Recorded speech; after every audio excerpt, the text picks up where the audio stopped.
this is Strauss Zelnick in the news, interestingly enough, and a story about Take-Two Interactive here. And it's talking about Strauss's bonus. So the headline here, a little bit clickbaity, Take-Two CEO's big microtransaction bonus. And what they're talking about is, first of all, Strauss is going to remain in charge of Take-Two into 2029, it says, according to a new contract extension. And this contract extension is going to tie more of his pay to in-game microtransactions, which may include NFTs. I thought this was interesting for two reasons. One, I want to have this discussion around tying, CEO of gaming companies' pays to a specific mechanism like a microtransaction, but also that, the company's definition of microtransactions and in-game items and all that they shared in their SEC filing includes the sale of NFTs. So this is baked into his comp. And what's interesting is Strauss has been very vocal about, that all of this Web3 stuff in his mind, this is not what he said. I'm totally paraphrasing, but like sort of nonsense, or at least not interesting to him. So I thought interesting on two fronts here. So first of all, what do you guys make of tying CEO of gaming companies comp specifically to microtransaction revenue? And then second of all, maybe a bit of a pivot on Strauss's part around the whole NFT discussion. Lindsay, I don't know if you have thoughts to kick off here, or? Yeah, I love that you picked the person who's like least best first in the business world to go first on this. Thank you for that. Appreciate you. I don't really know. Like, I read this too, and I thought, like, God, I don't know what to think about this. Like, microtransactions have been a thing it's been a huge kind of economic portion of the gaming industry for so long. My previous job, I actually spent a whole paper just studying and looking at microtransactions and what they were and what they meant and all this stuff. And I think it's weird because I feel like they're quite hard to capture in entirety. And I don't know, I don't know. I want to hear what everyone else thinks. Let me ask a more specific question. So, could this create incentives that may drive Take-Two in a drastically different direction than it has traditionally gone, right? Because traditionally Take-Two was $60 game, art, we spend years making it. It's a great story. It's great visuals, right? It's about the experience.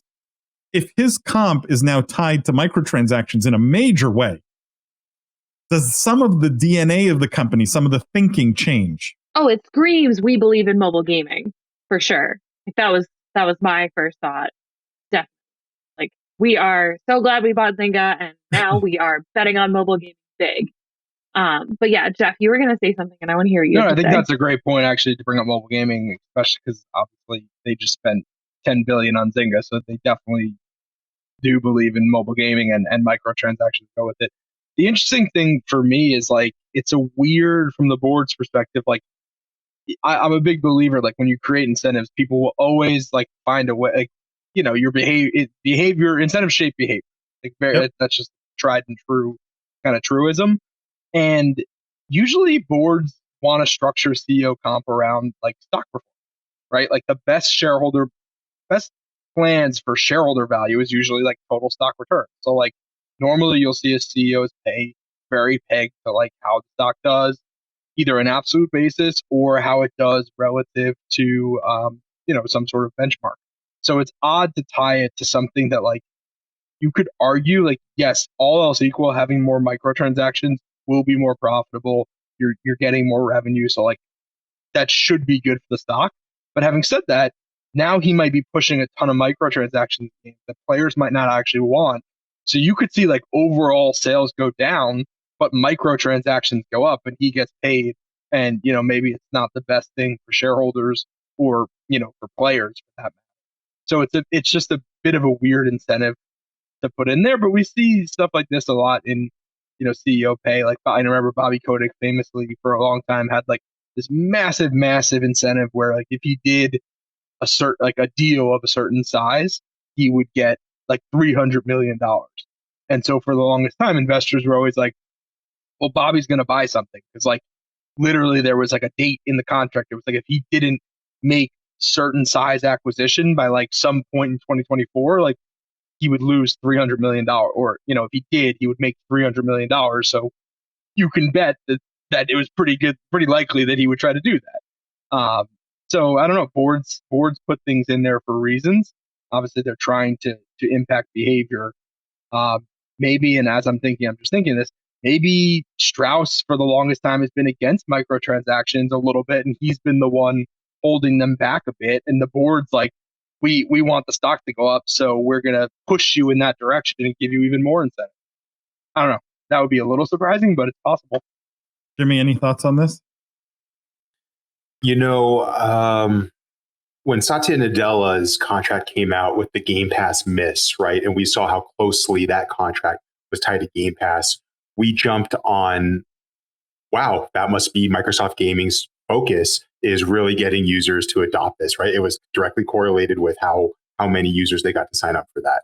So when you see Strauss here restructuring a contract for microtransactions and potentially NFTs, you kind of, like to Lindsay's point, you look at it and you say, okay, this is going to be a core focus of their business. That's obviously a no-brainer. I think the interesting question that you raised here was, one, you know, where NFT is going to come into play here, because it was kind of a sidestep. But more importantly, is this going to alter the DNA of the company as a whole? Because even as recent as last year, they were still like, no, $60 games because it's a story and it's worth it. So I didn't think of the mobile argument, Lindsay, until you brought that up. I was thinking of, you know, what are they going to do with microtransactions with their console-based games in particular, and are they going to lean into that a little bit more?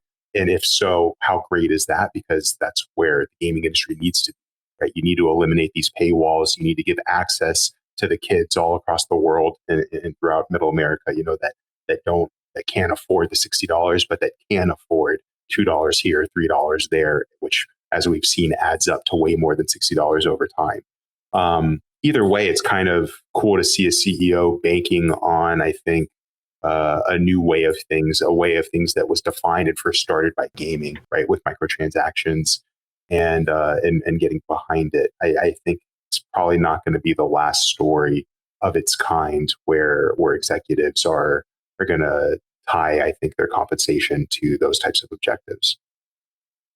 Yeah, I mean, I'll just I'll leave it on. I think it's interesting. Clearly, I think it's tied to their mobile acquisition and wanting him to spend time focused on that, where I think Strauss historically has been a bit more resistant. But where I disagreed with Jeff was, you know, you align with short-term goals like stock performance, you get Bobby Kotick. And while the damages may not be clear today, I still promise you over the next 5-10 years, the damages are going to be very, very clear. That Microsoft will realize they bought something pretty broken at some point, and there's going to be a scramble to fix it. So, like, I like this better, frankly, than tying more of his performance to how Take-Two stock's doing, because I'd rather Strauss be focused on building a great business and letting the stock price take care of itself. Now, is microtransaction the way to building a great business? I don't agree. And I like the fact that Take-Two was different. I like the fact that they had a different view and take on the world. But I mean, this is maybe the reality of our time, right? Like the games as art, games as, you know, finished boxed products are going away, whether we like it or not. And Take-Two maybe is the last one to fall, or the last big one to fall. So, look, if you end up with GTA 6, where every action you take is some kind of microtransaction, you know who to blame.